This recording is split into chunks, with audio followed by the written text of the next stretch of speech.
धन्यवाद देवेंद्र मामा, धन्यवाद एकनाथ मामा, धन्यवाद अजित मामा, धन्यवाद विनायक कोरे, धन्यवाद सुमित दादा. अशा पद्धतीचं धन्यवाद सर्व विद्यार्थ्यांनी इथं व्यक्त केलेलं आहे. आपण आहोत सध्या मिरजेमध्ये. हा आपण पाहू शकता मिरजेतील पाणंद रस्ता आहे. हा नागपूर रत्नागिरी हायवेला मुख्य जोडणारा हा रस्ता आहे मिरजेतून.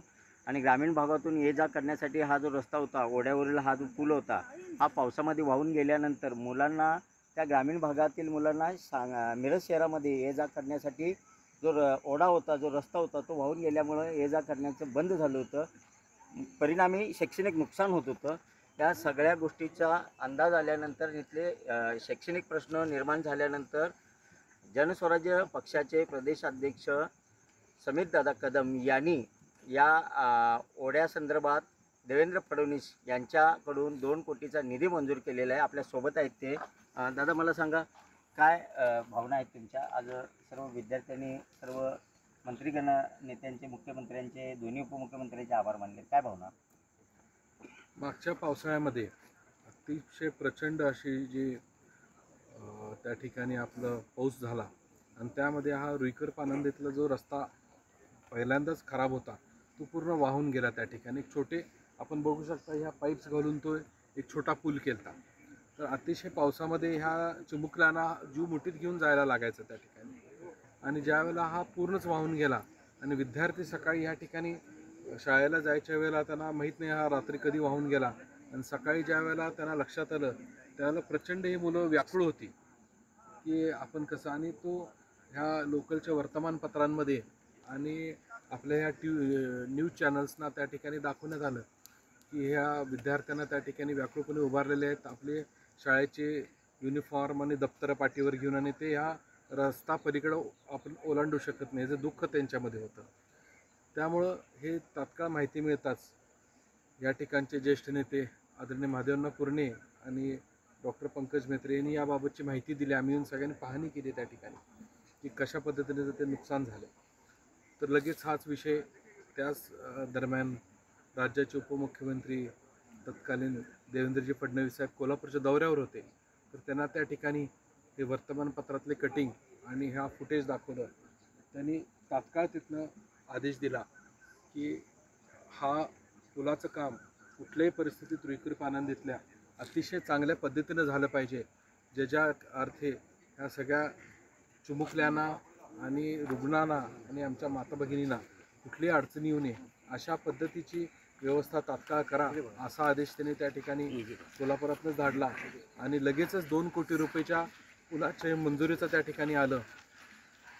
आणि हाच विषय लगेच आम्ही त्या ठिकाणी एकनाथजी शिंदेसाहेब आणि अजितदादा पवार या दोघांच्याही कानावर घातला आणि लगेच हा मार्ग निघाला.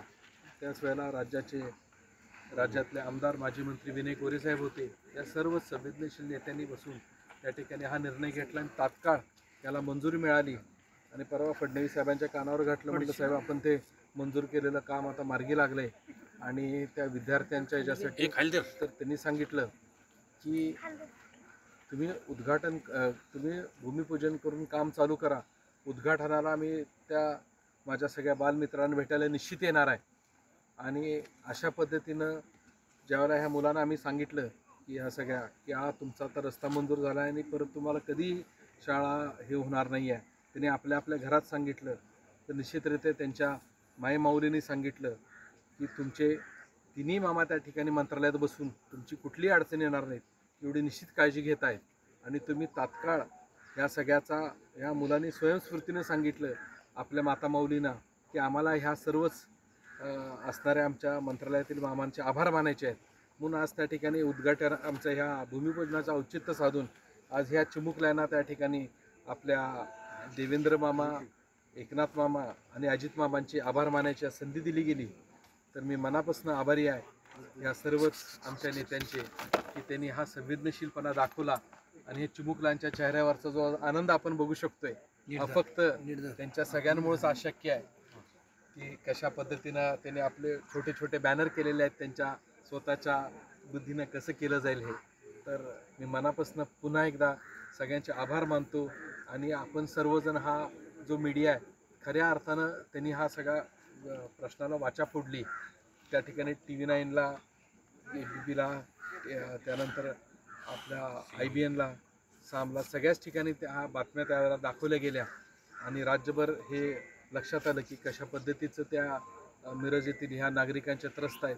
आणि हा प्रश्न तात्काळ मार्गी लावण्यामध्ये राज्याचे उपमुख्यमंत्री तत्कालीन आणि आत्ताचे मुख्यमंत्री देवेंद्रजी फडणवीस साहेब यांचा फार मोलाचा वाटा आहे. मी परत एकदा मिरजकरांच्या वतीनं धन्यवाद देवेंद्रजी एवढंच म्हणून मी या ठिकाणी सगळ्यांच्या वतीनं आभार मानतो. नक्कीच आपण पाहू शकता रुईकर पाटणचा हा जो ओढ्याचा रस्ता आहे हा येणाऱ्या काही दिवसामध्ये पूर्ण होणार आहे आणि जीवघेणा जो प्रवास होता विद्यार्थ्यांचा तो आता थांबणार आहे. आणि त्यामुळंच या सर्व विद्यार्थ्यांनी आपण पाहू शकता हातामध्ये सर्व नेत्यांचे फोटो हातात घेतलेले आणि त्यांचे आभार ते मानत आहेत. एकंदरीत पाहिलं तर विद्यार्थ्यांच्या चेहऱ्यावरील जो आनंद आहे तो खरं पाहण्यासारखा आहे.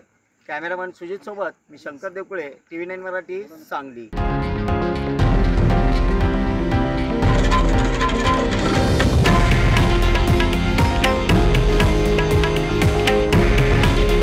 हे आहे देशातील नंबर 1 न्यूज नेटवर्क आणि आपण पाहत आहात TV9 मराठी. काळजी तुमची, हित महाराष्ट्राचं.